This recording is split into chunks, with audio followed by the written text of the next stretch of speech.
Sir हम UP में देखेंगे, यूपी में गोरखपुर हो गया, लखनऊ हो गया, जहां केवल एलपीजी के दाम भी बढ़े हैं, कमर्शियल गैस के भी दाम बढ़ रहे हैं, और वहीं जो किल्लत और जो वीडियो सामने आ रहे हैं, तो मेरे को ये समझ नहीं आता है कि आप एक्सेप्ट ही नहीं कर रहे कि प्रॉब्लम हो रही है।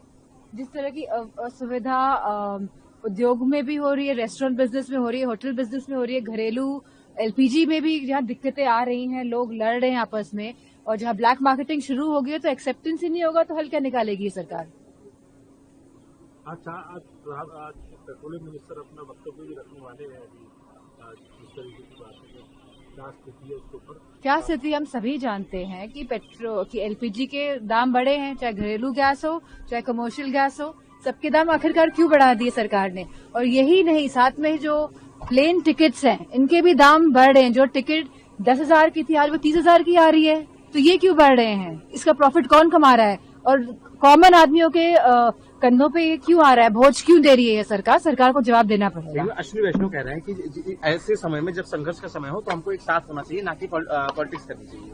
हल आपको निकालना है, सरकार में आप बैठे हैं तो आप ही ये बताएंगे कि हल आप क्या निकालेंगे, आपकी क्या तैयारी है युद्ध को लेकर। या आप तो आत्मनिर्भर भारत की बात कर रहे थे और 2 हफ्तों में आपकी निर्भरता चली गई कहां से कहां। कि प्रभु श्री राम की नगरी, मर्यादा पुरुषोत्तम राम की धरती अयोध्या में जो राम के नाम पर रसोइयाँ चलती थी, आज़ादी के बाद पहली बार अयोध्या में राम रसोइयाँ बंद हो गई। मंदिरों में, अयोध्या में तमाम मंदिर है जहाँ पर 200, 300, 400, 500, हजार भक्त आकर के मंदिर में रहते थे और वहाँ राम के नाम पर राम रसोइयाँ। हम अपने सौभाग्यशाली मानते हैं कि वहाँ के देवतुल्य जनता ने प्रभु श्री राम की कृपा ने, हनुमान जी की कृपा ने, माँ सरयू की कृपा से हमें वहाँ का सांसद बनाया है, सेवक बनाया है। तो आज अयोध्या के ये पहली बार राम रसोइयाँ बंद हो गई।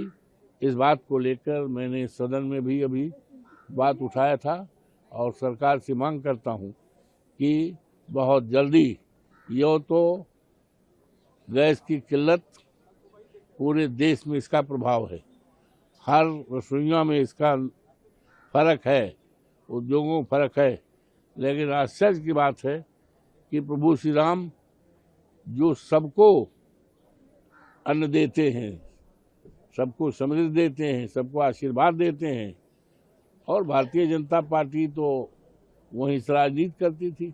आज कितनी बड़ी विडंबना है कि राम रसोइयाँ अयोध्या में बंद हो गई है। इसके लिए मैं जा कर के 15 तारीख से वहाँ पर धरना दूंगा अयोध्या में, इस बात को मांग करके कि राम रसोइयाँ चालू की जाए। और गैस की किल्लत, जब हुआ क्या है कि गैस वहाँ, ये प्रधानमंत्री जी ने भी कहा था गैस लाइन बनेगी चलेगी, लेकिन जिनकी जिम्मेदारी सौंपी गई थी वहाँ तक रसोइयाँ तक भी गैस नहीं गया है, वो उसी से एलपीजी से चलाते थे और वो नदारत है। विद द इफेक्ट आज राम रसोइयाँ बंद है। ये बहुत ही दुखद है और प्रभु श्री राम का नाम जो सारी दुनिया में है, वहाँ के लोग राम रसोइयाँ बंद हो, वहाँ के आस्था यात्रियों को भोजन न मिले, आहार न मिले, ये बहुत विनम्र मैं मांग करता हूँ तत्काल प्रभाव से वहाँ पर इस जो पहले से राम रसोइयाँ चलती थी हर मंदिरों में चलनी चाहिए।